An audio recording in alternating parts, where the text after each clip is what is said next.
Now keep in mind that the entire system should be fully controlled by the leg controls. So hopefully we're going to learn how to employ reverse foot joints to control the entire foot chain. And once we do that on one leg, you can go ahead, repeat the steps, and take care of the other foot as well.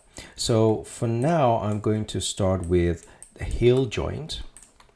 I'm going to shift select the control L leg control and going to press P to parent the heel joint to the leg control. Now I'm going to expand this and expand my RF chain because I'm about to connect them to the original foot chain, and I can zoom in. It's much easier for me to make the connection that way. I'm going to start with RF joint left ankle, and I'm going to go ahead and shift select the IK handle here, and I'm going to do a simple point constraint. Now if I were to move the reverse foot chain, you can see IK handle is now follow. That's great. Now let's go to the next one down the chain, and the next one is RFJNTL foot 01, and I'm going to shift select the original ankle bone, and if it's easier for you to select it here, then go ahead and do that. For me, it's just much easier to just hold down control and select the JNTL ankle 01 from here, and then you can go to constraint and do a simple orient constraint with maintain offset on. Now we're going to continue up the chain. The next is RFJNT toe 01. And for that, we're going to shift select the original foot joint, which is JNTL foot 01. To do that, I'm going to expand JNT ankle to see JNTL foot. With these two selected, with this order, I'm going to apply another orient constraint. Make sure maintain offset is on. Now it's time to put our reverse footlock chain to a test.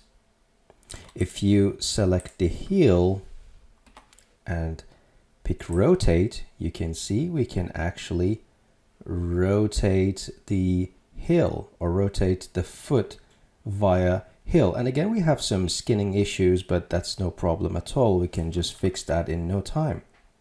If I select the toe, you can see I can lift the foot from its toe, and if I select the ball roll, I can just rotate the ball roll and it's fully functional. Very exciting. All I need to do between lessons is I can just go ahead and apply hammer weight tool on these areas to smooth out the deformation, and we already know how to do that. In addition to all of this, now we're able to select our leg control and reposition it whenever we want and wherever we want, and everything else follows.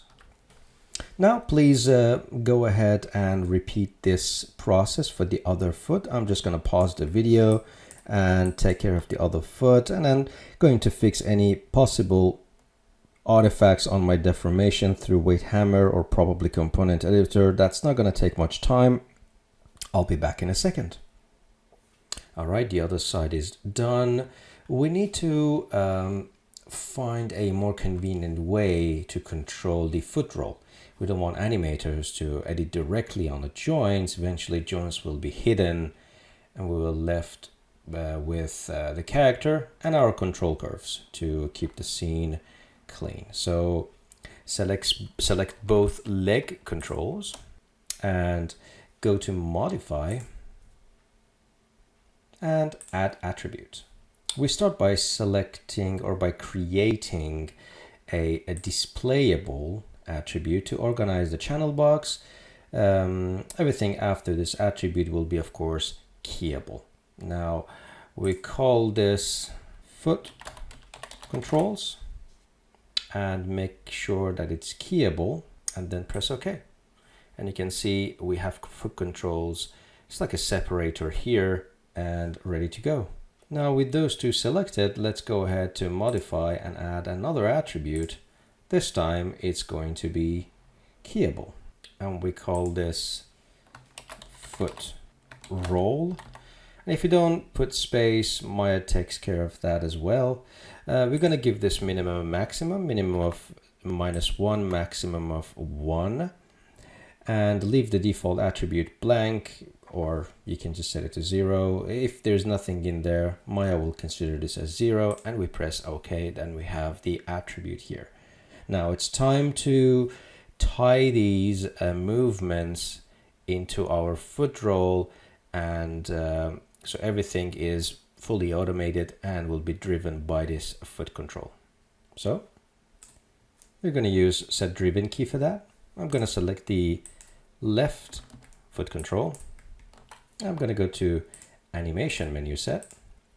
I'm going to key, set driven key, set option box. Now that brings control leg 01 as driven. We want this control to drive the joints, so it's not driven, it's actually driver. So we're going to load this as driver, and our foot roll is there. So we're going to go ahead and select the foot roll. Now let's think about what we're going to bring for our driven. It's going to be all the RF joints, so all the reverse foot joints. I'm going to select the RF heel, and I may actually do this from the outliner. It is a lot easier. So I'm going to bring RF heel, RF toe, and RF foot and load them as driven. Fantastic. We have to specify attributes, and we are going to specify rotate. Now with control leg, foot roll, and RF joints rotate channels selected, I'm going to go ahead and set a key. You can see blue channels are created and blue channels indicate set driven key keys. Now I'm going to select the foot control, and for here we're going to set the maximum value and maximum pose. The maximum value, if you remember, was 1, and maximum pose was our toe control, and I may actually move it up to, I'm just going to think about what would be the ultimate limit. Probably something like that, while we still have some skinning issues, but I think that would be the ultimate stretchiness that we're going to go for our toe roll. So I'm going to round this to 60, and I think that should work for us. And I'm going to go and set a key. Now let's set the minimum. I'm going to select this attribute and put set -1. And let's select the heel and think about the minimum. The minimum probably is going to be -40, which is a bit of a stretch, but let's go with that. That's fine. And we are going to set a key.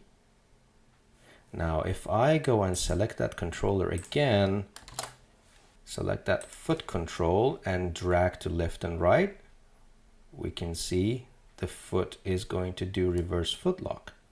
Now I need the in-between pose, and that in-between pose, if I select the foot control, is 0.5. And within that 0.5, I just want to pose this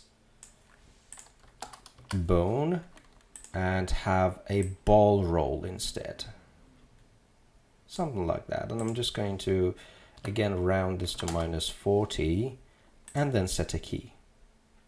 With that, we are going to have a much better result, as you can see. Now I've gone ahead and did the same thing for the other foot.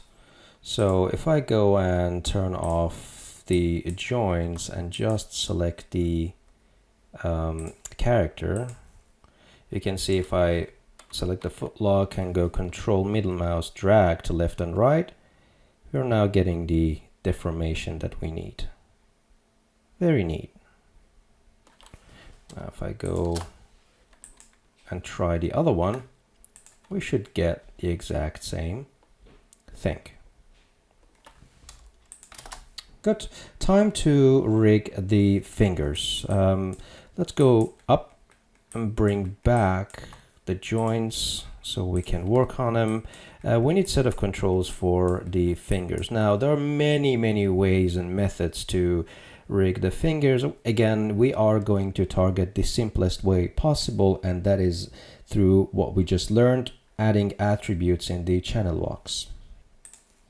Now the way we work for the very first knuckle, the ability to rotate via Z, Y, and maybe X, but for the others this Z axis will suffice. We don't need to have Y and X values. So we are going to have individual attributes for each finger. So for example, for index, we're going to have index root XYZ, and then index middle Z and index end Z. And we are going to repeat the same process for other fingers.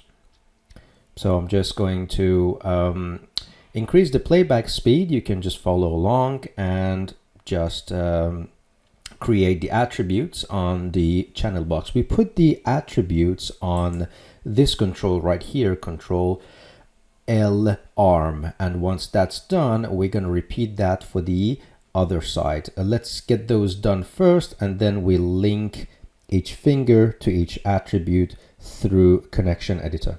So let's go ahead and do it.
All right, all done. We have controllers for our index, mid control, ring, pinky, and thumb. Now, it's this time, instead of using a driven key dialog box, we can always work with the connection editor. The difference between the two is in connection editor, it is a direct tie between two attributes. So if I rotate this in 5 units, then I will rotate the attribute in 5 units through connection editor, which is accurate, and that's exactly what we want. Now we select the left arm control, and then we go to Windows and we go to General Editors, and we are going to work with connection editor. Now I need to make sure that in the left display, show non-keyable is unticked, so we actually see all of these attributes. And now in the right hand side, we are going to reload all of these bones one by one. I'm actually going to start with index A, B, and C, and reload it to the right, and again do the same thing for the right, show non-keyable off. And we want to work with the rotate attribute here. So what we want to do, we want to connect these guys to the rotation attribute, And as soon as I click them, the rotation will basically enabled. So for index, and we have index A, and then we have mid, and we have end. And for the index A, I have X, Y, Z, and X, Y, Z. So it's a direct tie. I'm going to click index root X and A01X, index root Y, A01Y, index root Z, rotate Z for A1. And for the mid, all I want to do is just to connect it to rotate Z. And for the index end, all I want to do is to connect it to C01 rotate Z. Hope it made sense. I'm going to repeat the same process for the other knuckles.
All right, fantastic. Now, if I go ahead and select any of these attributes, hold down Control, middle mouse, drag to left and right, I should be able to rotate them. Even better, if I select all three and drag to left and right, you can see I'm selecting it in all axes. If I select index root Z, index mid and end, now I should be able to curl the fingers.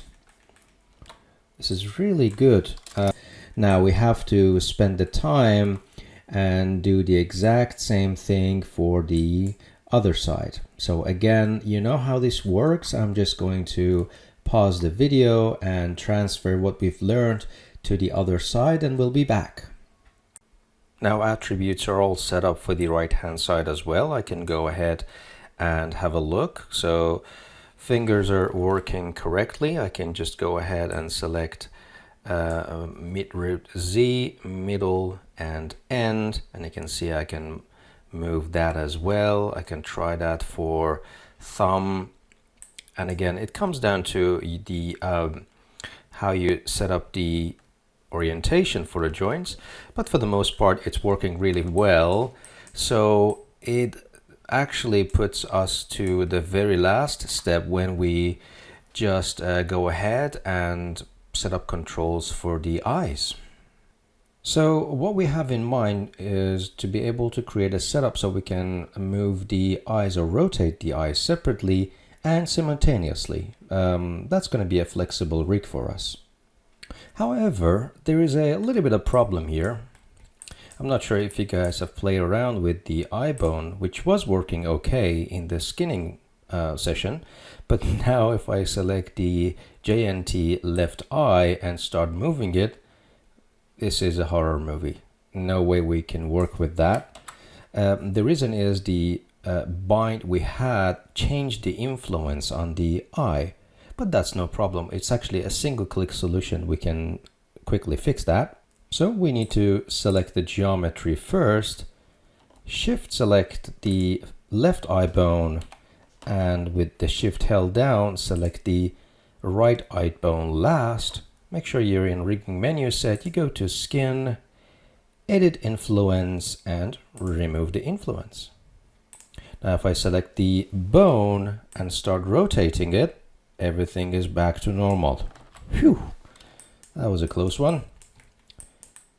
Now let's get to the controls. I'm going to use my good old sphere here. Just going to move it up and forward. Now, for the sake of simplicity, I'm just going to go ahead and hide the geometry. So I'm just dealing with the controls.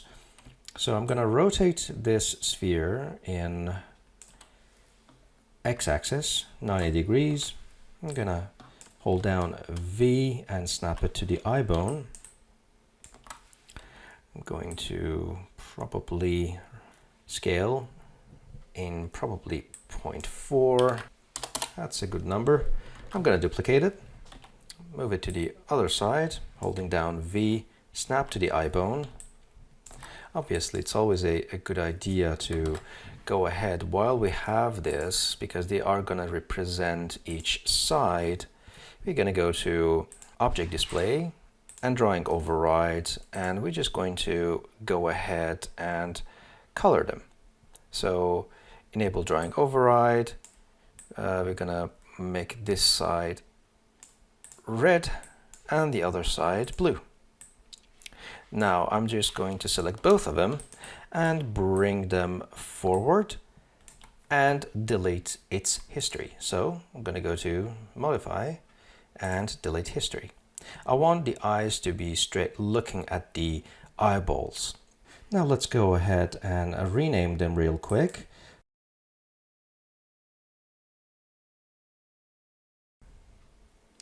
Now I'm going to select the main eye control to drive both. I'm going to select one of these guys and duplicate it, move it around.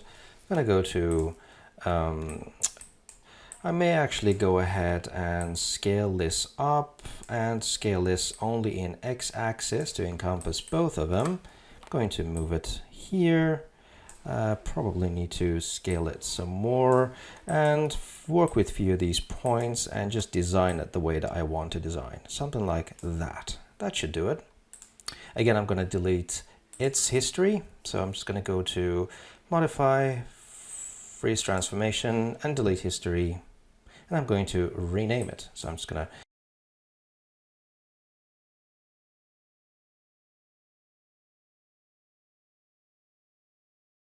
to select the other two and just parent them under the main one. And I'm going to, of course, as usual, I'm going to color the main one yellow. Now, let's parent this to the head control. So when we rotate the head, the eyes should follow. So I'm going to select the main eye control, shift select the head control, and press the P key. Now, a few things we need to be mindful of when we set up this controller. We can see the aim vector, as Autodesk calls it, is down the chain. Basically what we're saying is X should be down the chain, and that's the case. And the up vector is Y. So what's pointing upwards is positive Y. What's pointing down the chain is positive X. And that's ideal for our constraint. So the constraint that we are going to use is called aim vector. So we're going to select the driver. So we are going to select the CRTL L and control select JNT-L, not the end bone, but the actual eye bone.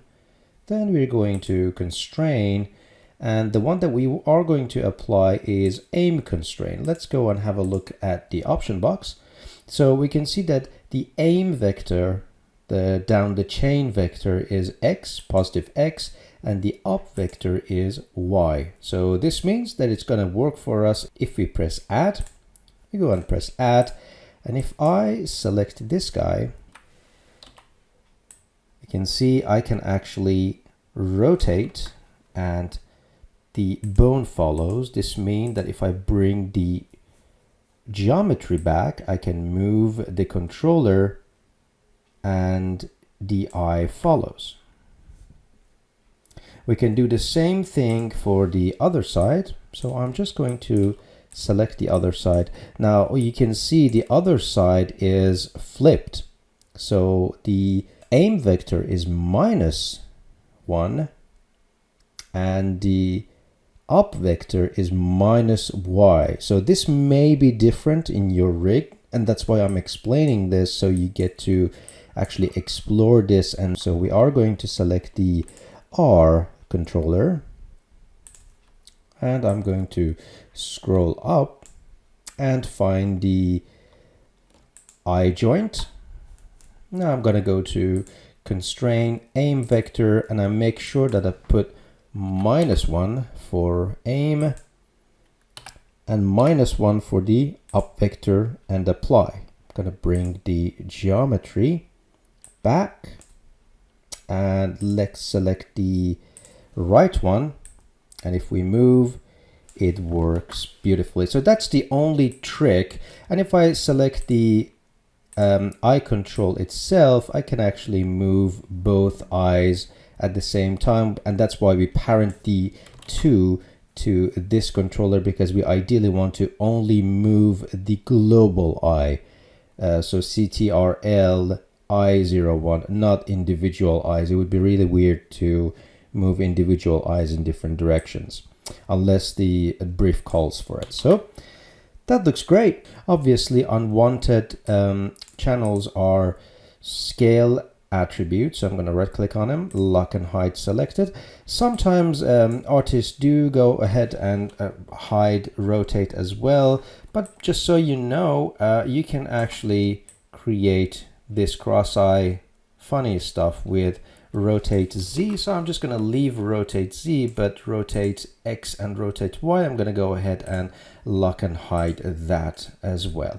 Now, speaking of cleaning up, let's go ahead and do a quick cleanup for the other parts of the rig if need be. All right, we're almost there. So from the outliner, I'm just going to go ahead, select these two reverse footlock chains. You can always zoom in, go ahead and select them via the select by name. So I just say RFJNT and the wildcard, and you can see that in controls, Maya is going to highlight them. Very neat. So I'm just going to select the hill one and turn off its visibility. Going to do the same thing for the right RFJNT and turn off its visibility. Also, IK, we don't need to see it anymore. And needless to say, the skeleton, we really don't need to see it anymore because we have controls now to work with. Now we are here. Congratulations, everyone. The rig is now finalized and ready to go. I can go ahead and get rid of these display layers as well and save the scene. Now let me know how I did. Leave comments, and that encourages me to produce more videos. Thank you very much for tuning in all the way and to follow along from the very beginning up to right here. Of course, a lot can be added to this rig. However, as your very first rigging project, we intentionally kept everything simple and easy to follow. Thank you very much, and hope to see you soon.